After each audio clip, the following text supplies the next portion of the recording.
Ashli deserves justice, and that's what Judicial Watch aims to do.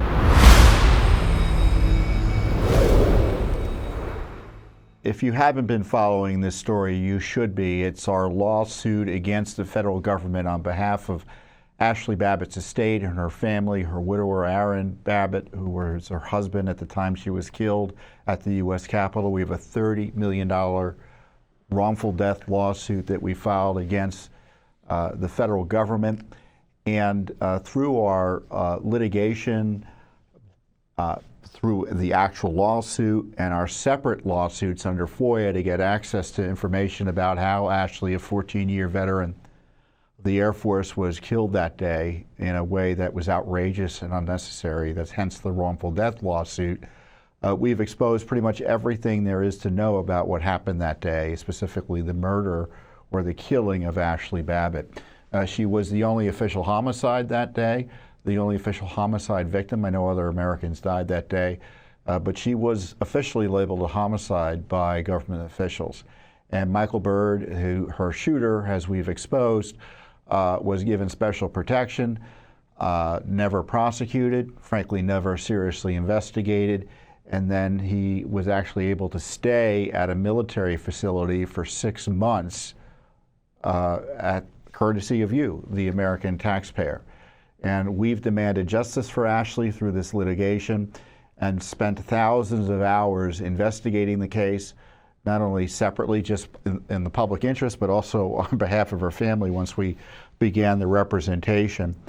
And that work included examining the video evidence of what happened to her that day. And it resulted in a compilation of her final 19 minutes of life on January 6, 2021. And this is a video the big media will never show you. This is a video that breaks apart the January 6 narrative because it shows a young woman killed for no good reason, shot at by a police officer in an ambush style. You recall in our lawsuit, witnesses at the time said to, you murdered her, they shouted out.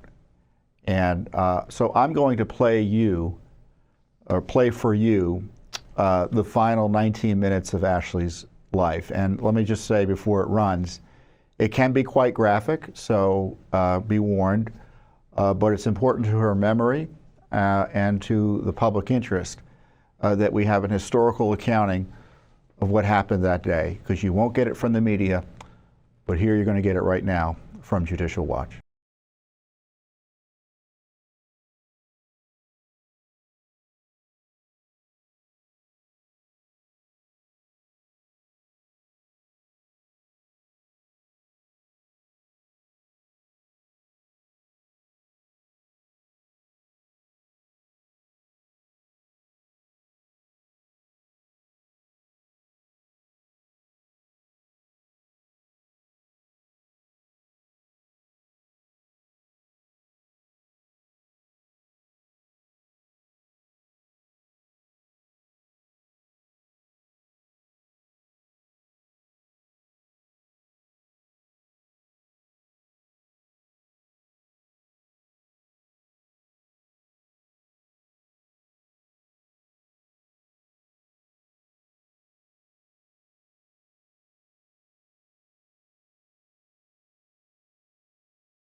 That was pretty awful, huh? It was disturbing. Ashli Babbitt shouldn't have been killed. You can see, frankly, they could have moved her a little bit more quickly than they did, but you know, it's going to be resolved in our lawsuit, and the lawsuit's ongoing. We've reported to the court, Judicial Watch's attorneys did, who worked so hard. You could see this video was the result of, you know, significant resources by Judicial Watch to compile this evidence. We are seeking to, and both parties are operating in good faith to partially or completely resolve the litigation. And so I'm quite hopeful that that does happen. And I can't imagine President Trump is going to want anything other than to resolve this litigation. So in the meantime, we're prepared, you know, to proceed with the litigation. But right now, we're talking to the other side to hopefully resolve the issues either completely or at least partly. So stay tuned here for more information on the Ashli Babbitt lawsuit. And I encourage you to go to our website at judicialwatch.org. Obviously, the video is there, but the material about Michael Byrd and his disingenuous, to put it mildly, actions that day and his dangerous behavior, you know, that suggested that he should have been nowhere near the Capitol that day, given his record, we've uncovered and disclosed in our lawsuit and our various FOIA litigation lawsuits and our FOIA lawsuits and investigations. And you know, Ashli deserves justice, and that's what Judicial Watch aims to do, and we're proud to represent her family. And of course, I see this and I think of her mom, and I think of her husband Aaron and what they must go through, knowing this issue remains unresolved. Of course, the police officer was never prosecuted, and we can't prosecute him, only government can. So stay tuned for more, and I hope to have some good news for you one way or the other soon, but we'll see. Thanks for watching. Don't forget to hit that subscribe button and like our video down below.